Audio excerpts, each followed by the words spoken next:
Hello friends, how are you all? I'm Vali and today I'm going to discuss a very important process questions of 2022 education subject part 3. In the previous sessions we have completed part 2. So today I'm going to start the National Council for Teacher Education. NCTE as a regulatory body came into existence on कब आई थी, कब as a regulatory body कब existence में आई थी आपकी NCTE, वो आपको बताना है। तो इसके बारे में थोड़ा सा पढ़ लेते हैं। जो हमारा नेशनल काउंसिल है टीचर एजुकेशन का, ये आया किसके तहत था? NP of 1986 and POA programme of action के थ्रू आया था। The National Council for Teacher Education Act बन चुका था आपका 1993 में, लेकिन इफेक्टिव कब हुआ था? जुलाई 1 में, और 17 अगस्त को वो as a regulatory body existence में आ गया था। तो जो आपका एनसीटी का जो प्राइमरी गोल क्या है कि प्लान करना, कोऑर्डिनेट करना टीचर एजुकेशन सिस्टम की ग्रोथ को, कि अच्छे से कोऑर्डिनेट करके प्लान करके चीज़ों को करना, ताकि आपका जो टीचर एजुकेशन सिस्टम है वो अच्छे से ग्रो करे अक्रॉस द नेशन। उसकी रेगुलेशन को चेक करना, जो भी नॉर्म्स और जो भी स्टैंडर्ड्स बनाए गए हैं टीचर एजुकेशन सिस्टम को अच्छा करने के लिए, वो सब अच्छे से काम करें। There were no issues. And the NCT cover करता है फुल स्पेक्ट्रम टीचर एजुकेशन के, जैसे कि नॉन फॉर्मल एजुकेशन होता है, पार्ट टाइम एजुकेशन है, एडल्ट एजुकेशन है, करस्पॉन्डेंस एजुकेशन कोर्सेज होते हैं सब, यहाँ तक कि आपकी जो रिसर्च और ट्रेनिंग है इंडिविजुअल्स की, प्री प्राइमरी लेवल पे, प्राइमरी लेवल पे, secondary, senior secondary levels in school, सब जगह। तो ये एनसीटी के हमारे नॉर्म्स थे जो काम करता है, इसके जो गोल्स हैं। एंड द कि एनसीटी एग्जिस्टेंस में कब आया था? 1 जुलाई 17 अगस्त में एग्जिस्टेंस में आ गया था, 17 अगस्त 1995 में। और ये बना कब था? 1993 में बन चुका था ये। इफेक्ट में आया था जुलाई 1 में, एज अ रेगुलेटरी बॉडी आया था 17 अगस्त 1995 में।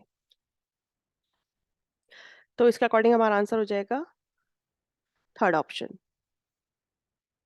So, which of the following is not a correct statement with regard to Indian philosophy? Indian philosophy के हिसाब से करेक्ट स्टेटमेंट कौन सी आपकी नहीं है, वो आपको बताना है। तो जो हमारी इंडियन फिलोसफी है डिनोट करती है philosophical speculation of ancient and modern Indian thinkers. बिल्कुल ठीक बात, हम इंडियन फिलोसफी में मॉडर्न थिंकर्स के बारे में पढ़ते हैं, इंडियन थिंकर्स के बारे में पढ़ते हैं। इंडियन फिलोसफी डिनोट करती है philosophical speculation of Indian thinkers who are essentially Hindus. नहीं, ये गलत है, क्योंकि जो हमारे इंडियन थिंकर्स के बारे में पढ़ते हैं उसमें महात्मा गांधी भी है, रविंद्रनाथ टैगोर भी हैं, स्वामी विवेकानंद भी हैं, तो सब है उसमें, सिर्फ हिंदूज नहीं है। कोई ऐसा किसी एक चीज को लेकर बाउंडेशन नहीं है। तो यही पॉइंट आपका गलत है। इंडियन फिलोसफी डिनोट करती है philosophical speculation of Indian thinkers, theist और एथीस्ट। हाँ, जो लोग गॉड की बात करते हैं और जो लोग गॉड की बात नहीं करते, सब इंडियन थिंकर्स उसमें हैं। इंडियन फिलोसफी मार्क करती है devotion to the search for truth. Truth के लिए जो सर्च करते हैं, जो डिवोशन था, इंडियन फिलोसफी इस चीज को मार्क करती है। बिल्कुल ठीक बात है, ये चीज हमने पढ़ी है फिलोसफी में। तो आपका जो सेकंड ऑप्शन है, क्योंकि क्वेश्चन में नॉट पूछा था तो इसलिए ये करेक्ट है। नेक्स्ट क्वेश्चन है हमारा, what in your opinion is an individualised educational plan? IEP जिसको हम कहते हैं, हमारे ओपिनियन के हिसाब से वो क्या है, किसके लिए है? रिहेबिलिटेशन एंड करियर प्लान एक स्टूडेंट के लिए, फैमिली सपोर्ट प्लान है, या फिर स्टेटमेंट एंड इंस्ट्रक्शनल सपोर्ट की सर्विसेज की जो कि रिक्वायर है स्टूडेंट को, या फिर ट्रांजिशन स्टेटमेंट है स्टूडेंट के लिए, डिसेबिलिटी घर से लेके बाहर स्कूल जाने तक के लिए। तो एक बार हम देख लेते हैं कि होता क्या है। जो हमारा IEP है, जिसको हम इंडिविजुअलाइज्ड एजुकेशन प्लान बोलते हैं, ये एक स्ट्रेटेजी है, एक प्रोग्राम है। किन के लिए बनाया गया है? जो डिसेबल लोग हैं, जो प्राइमरी में है, सेकेंडरी स्कूल्स में हैं, जिनको एसोसिएटेड असिस्टेंस चाहिए होती है, टीचर्स की असिस्टेंस चाहिए होती है, कोई ना कोई असिस्टेंस चाहिए होती है, किसी ना किसी डिसेबिलिटी को वो फेस कर रहे हैं बच्चे, तो उनके लिए ये बनाया गया था प्लान। ये बनाया क्यों गया था? ताकि उन बच्चों के साथ वो बच्चे एक नॉर्मल करिकुलम में, मेन स्ट्रीम करिकुलम में इजीली डेवलप कर सकें, पार्टिसिपेट कर सकें। जिन सर्विसेज की जरूरत है उन किड्स को, डिसेबिलिटी वाले किड्स को, तो वो उसको यूज कर सकें, उसके लिए एलिजिबल हैं, तो वो चीज़ हम उसके हिसाब से प्लान कर सकें। उनको एडिक्वेट एजुकेशनल एडजस्टमेंट दी जा सके जो उन यंगस्टर्स को सक्सेसफुल होने के लिए जरूरत है। चाइल्ड्स का जो करंट एकेडमिक अचीवमेंट लेवल्स है वो हम पता कर सके जब हम प्लान करेंगे properly individualised. Measurable objectives and goals for the child's education each year, हर साल का आपको IEP बनाना पड़ेगा, ताकि बच्चे को कोई दिक्कत ना हो जो बच्चा डिसेबिलिटी वाला है, तो ये उनके लिए है। तो इसके हिसाब से हमारा आंसर क्या बैठता है? हमारा C option is our correct answer. कि स्टेटमेंट ऑफ इंस्ट्रक्शनल सपोर्ट, कि किस तरह से उन बच्चों को इंस्ट्रक्शंस दिए जाएंगे, कैसे उनको सर्विसेज प्रोवाइड की जाएंगी ताकि वो बच्चे लाइफ में सक्सेसफुल हो जिनके साथ कोई डिसेबिलिटी है।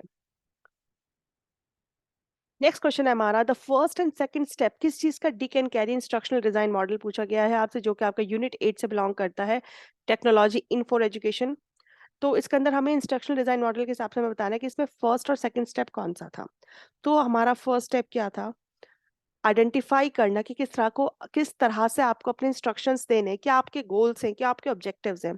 सेकंड, कैसे कंडक्ट करेंगे आप इंस्ट्रक्शनल एनालिसिस, कि जो आपको क्लास में कराना है आप उसको सब कैसे कंडक्ट करेंगे, कराना कैसे है। पहले आपको अपने गोल बनाने हैं, आपको क्या क्या पढ़ाना है, फिर आप कंडक्ट कैसे करेंगे वो आपको बताना है। तो ये आपका second, first and second step है। थर्ड है आपका कि आप आइडेंटिफाई करेंगे कैसे आपके एंट्री बिहेवियर्स होने चाहिए। आप परफॉर्मेंस ऑब्जेक्टिव्स लिखेंगे, क्राइटेरिया रेफरेंसेस की किस बेसिस पे आपको टेस्ट करना है। फिर आप इंस्ट्रक्शन स्ट्रेटेजी को डेवलप करेंगे। फिर आप डेवलप करेंगे, सिलेक्ट करेंगे जिन मटेरियल्स का आप यूज करने वाले हैं उनके लिए। फिर आप फॉर्मेटिव इवैल्यूएशन करेंगे कि जो आपने पढ़ाया बच्चों को समझ में आया कि नहीं आया। And after that last one is develop करेंगे और कंडक्ट करेंगे एक सबमिटिव इवैल्यूएशन बच्चों का। तो ये हमारा इंस्ट्रक्शनल डिजाइन मॉडल होता है। तो इसके बेसिस पे आपका बी और C it's your correct answer, that instructional learning goals and instructional analysis. The first and second step of Dick and Carey instructional design model क्या है आपका? Third option. ब्रॉड फंक्शंस किसके पूछे हैं? Broad function State Council of Educational Research and Training, जिसकी full short form क्या है? SCRT. क्या काम करती है? क्वेश्चन आंसर जो है आपकी क्वेश्चन में ही छुपा हुआ है, क्या काम करती है ये? रिसर्च करती है, एजुकेशनल रिसर्च, ट्रेनिंग। तो design and development of integrated teacher education programme, ये 4 साल का इंटीग्रेटेड प्रोग्राम है? नहीं, ये प्रोफेशन है किसी कोड ऑफ प्रोफेशनल एथिक्स की नहीं। ये डेवलपमेंट है करिकुलम का, टेक्स्ट बुक्स का, ट्रेनिंग का, रिसर्च का एंड इनोवेशन का। ये चीज ऑलरेडी इसके नाम में छुपी हुई थी। ये एक्रेडिटेशन नहीं प्रोवाइड करती। तो आंसर क्या हो जाएगा आपका? थर्ड, सेकंड, सॉरी, नहीं, फर्स्ट, सेकंड, थर्ड ही होगा। अब आता है आपका निष्ठा। निष्ठा क्या है? निष्ठा के बारे में पढ़ लेते हैं कि निष्ठा क्या है। ये सेंट्रली स्पॉन्सर्ड स्कीम है जो समग्र शिक्षा के थ्रू स्टार्ट की गई थी 2019-20 में, डिपार्टमेंट ऑफ स्कूल एजुकेशन के थ्रू। इसका मिशन क्या था कि ये बच्चों की लर्निंग आउटकम्स किस लेवल पे? प्राइमरी लेवल पे। और किसके through? Integrated teacher training programme के थ्रू। तो ये बहुत इंपॉर्टेंट पॉइंट है, यही क्वेश्चन में इसलिए शायद आपका पूछा हुआ भी है। तो निष्ठा क्या इसलिए स्टार्ट किया गया था? इंप्रूव करना क्वालिटी स्कूल एजुकेशन सिस्टम में। और किसके थ्रू? इंटीग्रेटेड टीचर ट्रेनिंग के थ्रू। इसके हाइलाइट्स क्या थे कि बच्चों को नर्चर करना, क्रिटिकल थिंकिंग के लिए एक्सटेंसिव ट्रेनिंग प्रोग्राम्स बनाना, इंस्पायर करना टीचर्स को। और यही तक इसमें स्किल्स को इम्प्रूव करना, ट्रेनिंग्स देना, कॉम्पिटेंसी बेस्ड टीचिंग देना, लर्निंग कराना, cognitive skills, higher order cognitive skills के इम्प्रूव करना, काउंसलिंग ट्रेनिंग करना, हैंड्स ऑन लर्निंग कराना,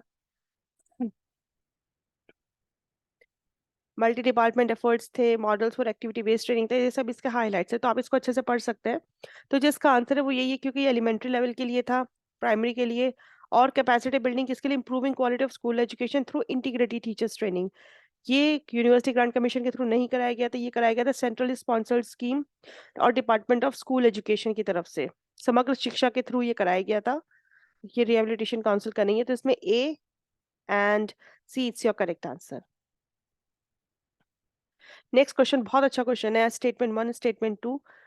असेसमेंट क्या होता है आपका? सिस्टमैटिक प्रोसेस है, किस चीज को क्या आप आइडेंटिफाई करें, कलेक्ट करें, इंफॉर्मेशन को इंटरप्रिटेट करके देखें स्टूडेंट्स की लर्निंग के थ्रू। बिल्कुल ठीक बात है। आप असेसमेंट्स करते क्यों है? बच्चे की लर्निंग को देखने के लिए कि कहीं कोई कमी तो नहीं है, कहाँ प्रॉब्लम है, कहीं कोई लैक तो नहीं है। असेसमेंट का जो रिजल्ट होता है वो कम्युनिकेट होना चाहिए बिल्कुल क्लियरली और बिल्कुल ट्रांसपेरेंट वे में। बिल्कुल ठीक बात है।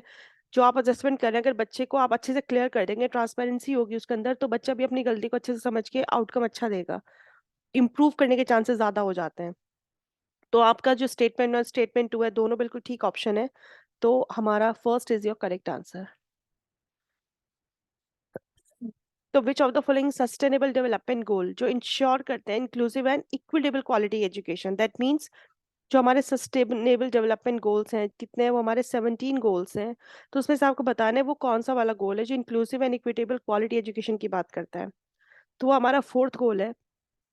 देख लेते हैं। Poverty, no poverty first, zero hunger, gender equality, equality education की बात फोर्थ करता है, यही आपका आंसर है।